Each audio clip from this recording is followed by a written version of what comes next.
Hi guys, welcome back to another Photoshop activity.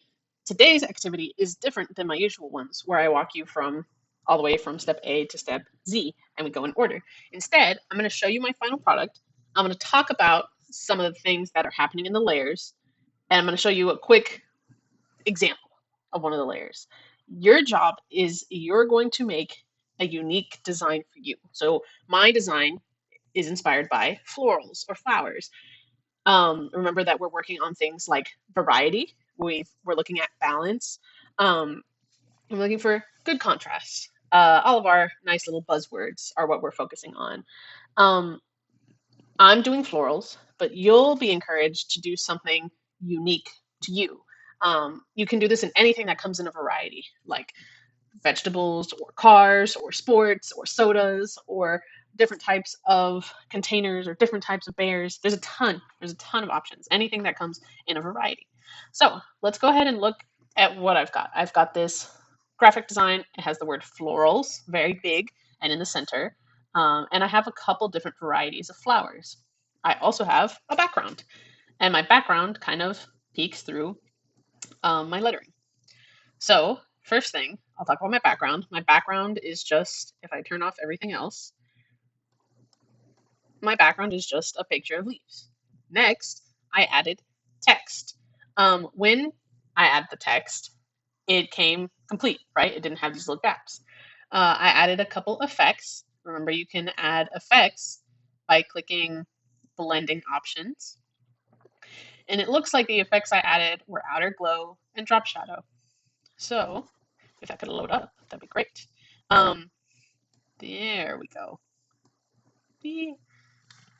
My computer's acting a little slow. Okay, so it looks like I added outer glow, which gives this kind of like glowing effect to the text. Here, I'll turn it on and off so you can kind of see. And then I added a drop shadow. This one is our star of this assignment. Drop shadow is basically going to be used in everything that you're adding on because it gives this nice sense of depth. It makes it feel like it's really on top of another item. So that's the effects that I added onto this text.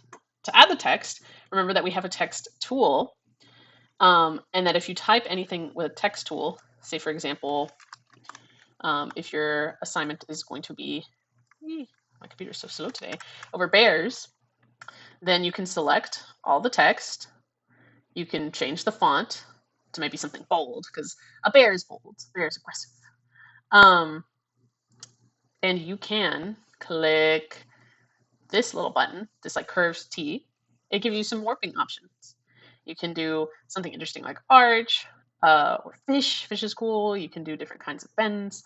I believe that I used something like flag probably, but you can do whatever you want. You can do whatever you want for your design. All I did was after I typed in the word florals here, let me delete this example layer. Come on now. Yes. Okay. After I typed in the word florals, I took an eraser that was kind of small and I started erasing out little parts here and there that helped make leaves feel like they were popping out. We did something similar in another assignment a long time ago. But let's say I wanted this leaf to pop out. I just take an eraser and I erase part of the letter. You can do it so it looks a little nicer or a little cleaner. There you go. That looks like the letter is behind some of these petals. When you do it with your example, whatever you choose for the background can be textured so that you can do this, but you'll have to kind of plan about that. My background has a lot of texture, so that gives me a lot of opportunity to have these like little poking out elements. For each of my flowers that I added on, they're all a different flower because remember we're looking at variety. When I add it in a flower, I also, it looks like I forgot it on two of them, but I also right click, do blending options, and if it'll load again,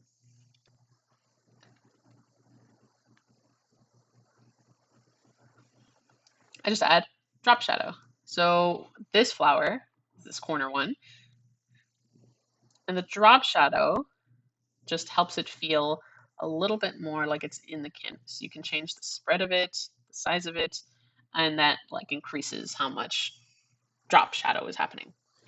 Um, you'll want all of your objects to have a drop shadow to them. because that'll help them pop out of the canvas and not just feel like you copied and pasted something onto your canvas. After I have my variety of objects surrounding my text, I'm going to add one last thing, a gradient. So remember, to add a gradient, you click this half circle and you click gradient. When this pops up, my gradient doesn't look like this. It doesn't just go straight from one point to another.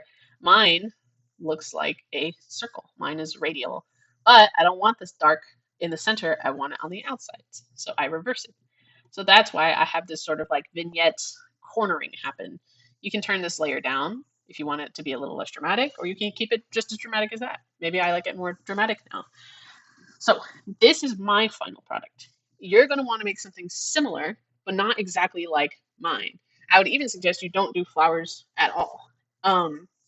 Do something else. Like I said earlier, some examples are things like species of animals, like different types of bears or dogs, sports, sodas. All of those things come in a variety. And whatever the background is something you can choose that complements it. So, like I have flowers that are complemented by bushes. You can choose um, I keep saying sodas because I see a soda near me. You can choose sodas with a background being something like bubbles or pattern or food like French fries, whatever you want that would complement that item. Or if you're doing different types of fruity sodas, you do things like different fruits in the background. There's so many ways to purchase, but all we're looking for is a clean, complete result. Bye.